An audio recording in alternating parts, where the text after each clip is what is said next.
Okay, today's the day we're going to start working on the pulling out the engine.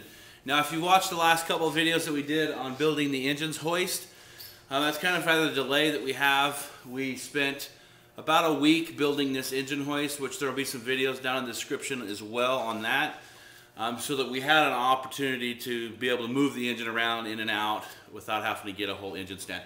So today we're going to start pulling out the engine. The first thing we're going to start with is that we're going to remove the battery. I have a whole list of things that need to be removed to access all the engine bolts and everything to get it all out. So we're going to start with removing the battery, the air box, the air resonator, the battery tray. We're going to drain all the coolant and oil, remove the belts and hoses, the AC bracket, O2 sensor, the radiator, the coil pack, the side splash shield. So we do have a huge list. That's only probably a quarter of the list. So we'll start working on the top end, get as much off as we can on the top. We'll jack the car up. We'll start working on the side, getting all the hardware off from the timing cover and the pulleys. We'll get as much of that off. We'll remove the motor mounts. This is a manual, so I don't know if there's enough room to get the engine out with the transmission kind of having that throw. That we need to be able to move that in and out. So I don't know if we're going to have to remove the transmission. We'll try to leave it in the car. That's the direction that we're going to head. So we're going to get started. All right, we're going to start with removing the battery. We're going to start with the ground first. Then we're going to remove the positive.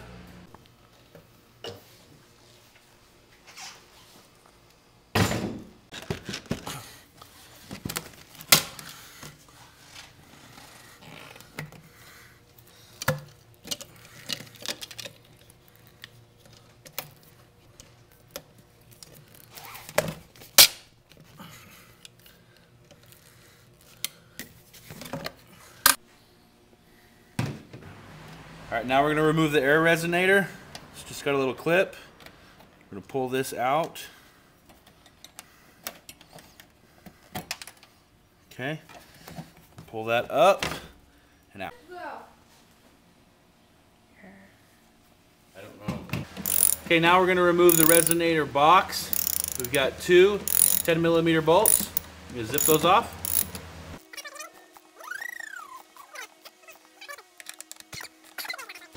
Okay, we have one more 10mm bolt right down here, kind of hiding. This little clip, we're just going to push it in like this. It pops right out. Okay, now we're going to remove the battery box. There's two 13mm bolts right there, and then there's one right over here on the inside of the fender, right there, another 13mm.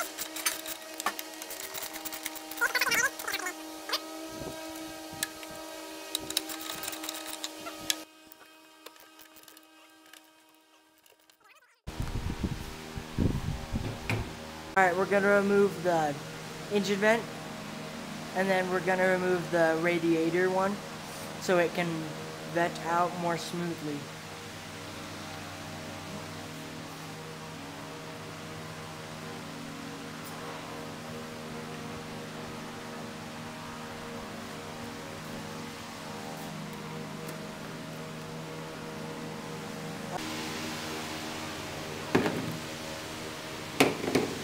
Now I'm going to drain the other part of the coolant.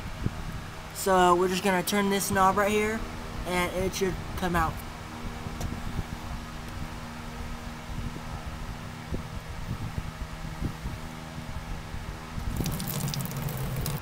Alright, now we're going to undo that 11mm bolt, which will release more of the coolant.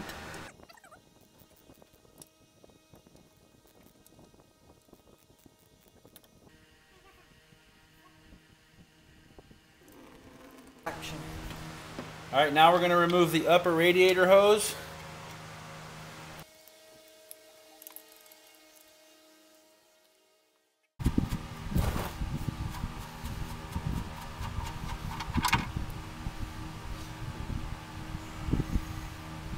Okay, now we're going to remove the fan. There's one 10mm bolt right here.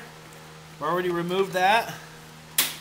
Okay, and then we have a wire harness, the snap here and a snap here that connects to the fan. So we've removed the wiring harness for the fan. I've also disconnected the O2 sensor lead, which is right here. And then this just pivots up. This pivots up like this.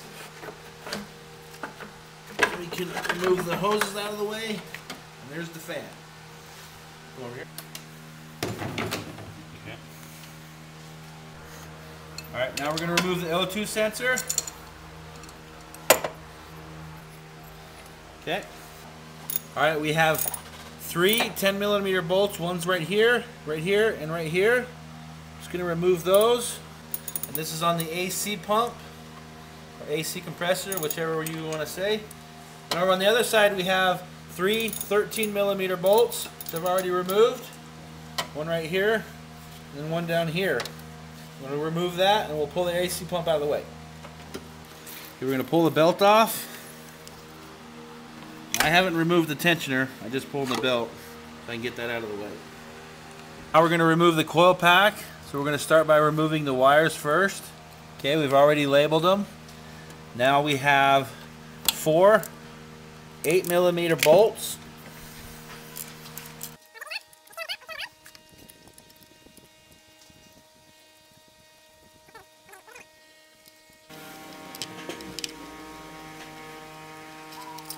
Okay, now we're just going to take the coil pack and set it on top of the engine for now. And now we're going to go ahead and remove the lower radiator hose and the lower heater hose.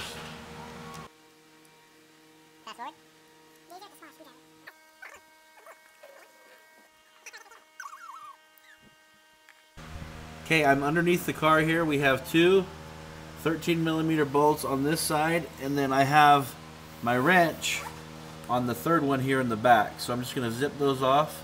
I've already hit them with a little bit of liquid wrench to kind of help loosen them up so they're all free and ready to go.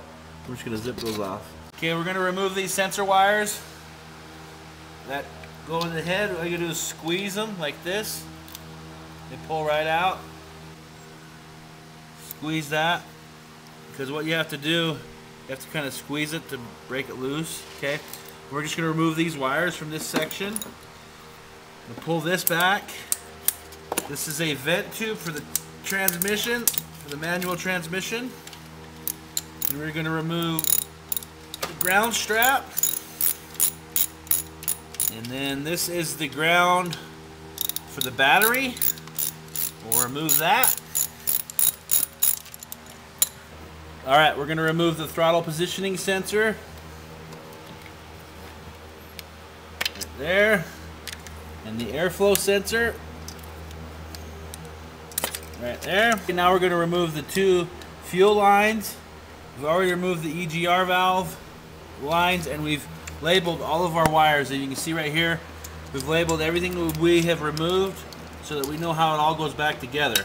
Even the one that we just took off, the EGR valve. We labeled everything. So now we're going to remove the fuel lines and the cooling heater hose here on the back of the throttle body. We'll remove this bracket down here that connects the block to the top of the intake manifold, and then we'll be done on this side. Okay, now I'm going to remove the fuel lines. I've actually already removed them, but I'm going to show you for video purposes. Okay, the way these are set up, they have a little clip. These little clips right here, you just want to squeeze them.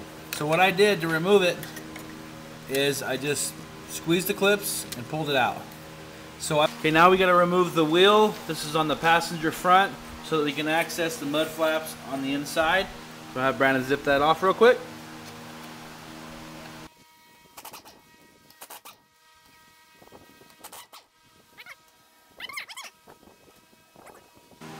Okay, we're going to remove this shroud and this one here so that we can access all the timing cover stuff. So there's a little clip here on the bottom. Just going to pop that one out, and then this should just pop right out.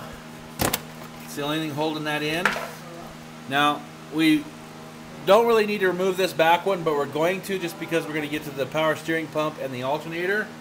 I figure since we're already here, we might as well just remove this piece as well. Actually.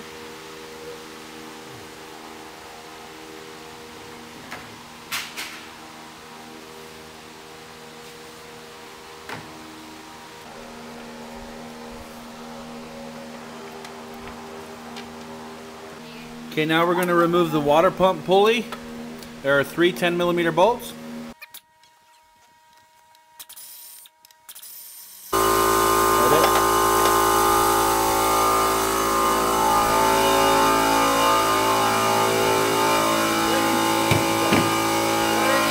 Alright, we kind of skipped through a couple steps.